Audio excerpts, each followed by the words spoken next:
નમસ્કાર સાથીઓ, વાત કરીએ તો અત્યારે સ્થાનિક સ્વરાજ્યનું ઇલેક્શન પહેલા આપણને પાર્ટીમાં નવા વળાંકો જોવા મળી રહ્યા છે। વાત કરીએ તો ચેતર વસાવાના જમણા હાથ તરીકે ઓળખાતા દેવેન્દ્ર વસાવા એ પાર્ટીથી નારાજ છે કે પછી ચેતર વસાવા એ તો આપણે નહીં કહી શકીએ, પરંતુ ક્યાંક ને ક્યાંક એમને રાજીનામું આપ્યું છે આમ આદમી પાર્ટીમાંથી તમામ હોદ્દા પરથી। હવે એ કઈ પાર્ટીમાં જોડાશે તો આવનારો સમય બતાવશે, પરંતુ ઇલેક્શન પહેલા જે પાર્ટીમાં જે એમ કહેવાય કે અનેક જે લીડર નેતાઓ પાર્ટી છોડી રહ્યા છે અને ક્યાંક ને ક્યાંક અમુક નેતાઓ અન્ય પાર્ટીમાંથી આમ આદમી પાર્ટીમાં પણ જોડાઈ રહ્યા છે। વાત કરીએ તો છોટાઉદેપુર જિલ્લામાં એક સમયે ભારતીય જનતા પાર્ટીના ખૂબ લીડર નેતા ગણાતા રાજેશ રાઠવા જે છોટાઉદેપુર જિલ્લાના કાર્યકારી અધ્યક્ષ ભાજપથી નારાજ થઈને એ આમ આદમી પાર્ટીમાં જોડાયા। આમ આદમી પાર્ટીમાં અત્યારે છોટાઉદેપુર જિલ્લાના તમામ તાલુકામાં એમ કહેવાય કે પ્રચાર પ્રસાર કરી રહ્યા છે અને સ્થાનિક સ્વરાજ્યનું ઇલેક્શન તાલુકા પંચાયત જિલ્લા પંચાયતની તમામ જે સીટો જીતવા માટે ઉમેદવારો તૈયાર કર્યા છે। એટલે કે મિત્રો, આ વખતે છોટાઉદેપુર જિલ્લા માટે ભારતીય જનતા પાર્ટી અને આમ આદમી પાર્ટીની ખૂબ મોટી ટક્કર રહેવાની છે। ટક્કર એટલા માટે રહેવાની છે કારણ કે છોટાઉદેપુર જિલ્લો એક ટ્રાઇબલ એરિયો છે।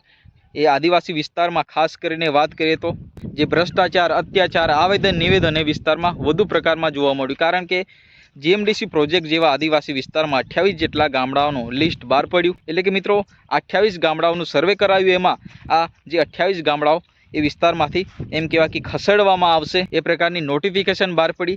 ત્યારે રાજેશ રાઠવા એક એમ કહેવાય કે પગલું લીધું હતું અને ક્યાંક ને ક્યાંક એ વિસ્તારના લોકો જ્યારે આવેદનપત્ર આપવા માટે આવ્યા કલેક્ટર કચેરીએ, ત્યારે રાજેશ રાઠવા ખૂબ આગળ રહીને આ જે આદિવાસી લોકોનો સહારો બનીને એમ કહેવામાં આવે કે કલેક્ટરશ્રીને રજૂઆત કરી કે ભાઈ આ આદિવાસી વિસ્તારમાં વિકાસના નામે વિનાશ ના કરશો। મિત્રો, તે વખતે રાજેશ રાઠવા છે એ ભારતીય જનતા પાર્ટીના લીડર નેતા તરીકે ઓળખાતા, પરંતુ ક્યાંક ને ક્યાંક એમને નારાજગી વ્યક્ત કરી અને પછી આમ આદમી પાર્ટીમાં જોડાયા બાદ એમને એ વિસ્તારમાં આમ આદમી પાર્ટીનો પ્રચાર પ્રસાર એટલો ખૂબ જોશથી કર્યો, કારણ કે એ વિસ્તારમાં ભારતીય જનતા પાર્ટી વિકાસના નામે વિનાશ કરી રહી છે એમને ચોક્કસ પ્રકારમાં લાગ્યું, કારણ કે એ પોતે ખુદ ભારતીય જનતા પાર્ટીમાં રહીને કામ કરતા હતા, પરંતુ નારાજ થઈને આમ આદમી પાર્ટીમાં જોડાયા। અત્યારે હવે સ્થાનિક સ્વરાજ્યનું ઇલેક્શન પહેલાં એમને એમ કહેવાય કે છોટાઉદેપુર જિલ્લાની તમામ જે તાલુકા જિલ્લા પંચાયતની સીટો જીતવા માટે મેદાન તૈયાર કર્યું છે અને આખી રણનીતિ એમને તૈયાર કરી છે। ત્યારે એમને કહ્યું છે કે ભાઈ આવેદન નિવેદન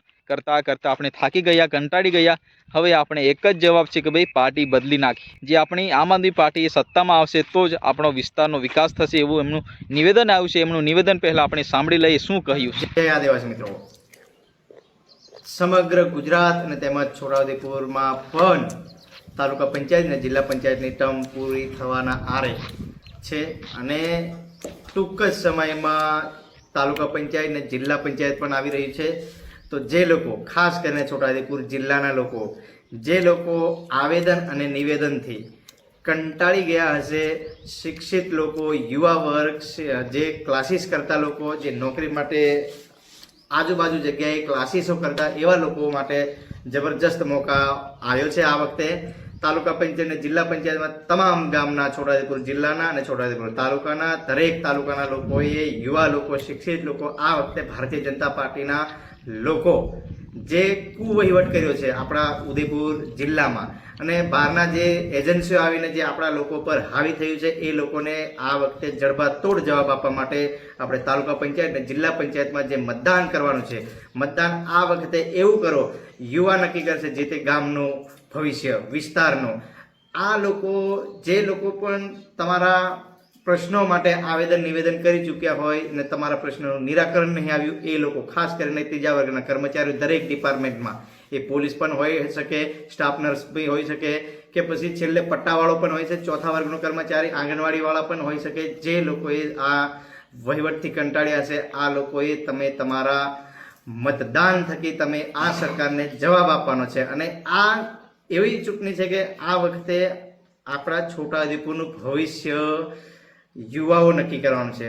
કાં મલકાબેન પટેલ જેવા લોકો ફરી પાછા આ વહીવટમાં ન આવી શકે એની તકેદારી સૌએ જિલ્લાના નાગરિકો, યુવા, શિક્ષિત, તમામ કર્મચારીથી લઈને જે આદિવાસી સમાજના તમામ લોકો છે એ લોકોએ આ જવાબદારી આપણે નિભાવવાની છે। તો તમે યાદ રાખજો મિત્રો, આ ચૂંટણીમાં તાલુકા પંચાયત હોય કે જિલ્લા પંચાયત હોય, ઝાડુના નિશાન પર બટન દબાવીને આપણા ઉમેદવારને જીતાડીને જડબાતોડ જવાબ આપવાનો છે।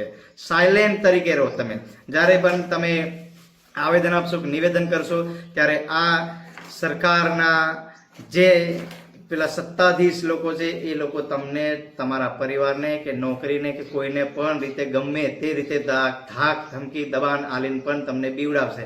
તો સાયલેન્ટ રહો. અને જી હા મિત્રો, રાજેશ રાઠવાનું નિવેદન તમારે મતે શું કેવું છે? વિડીયો આજે તમને પસંદ આવ્યો તો વિડીયોને લાઈક કરો, ચેનલને સબસ્ક્રાઈબ કરો અને વધુમાં વધુ શેર કરો. ફરી મળીએ નેક્સ્ટ વિડીયોમાં. ત્યાં સુધી જય હિન્દ, વંદે માતરમ.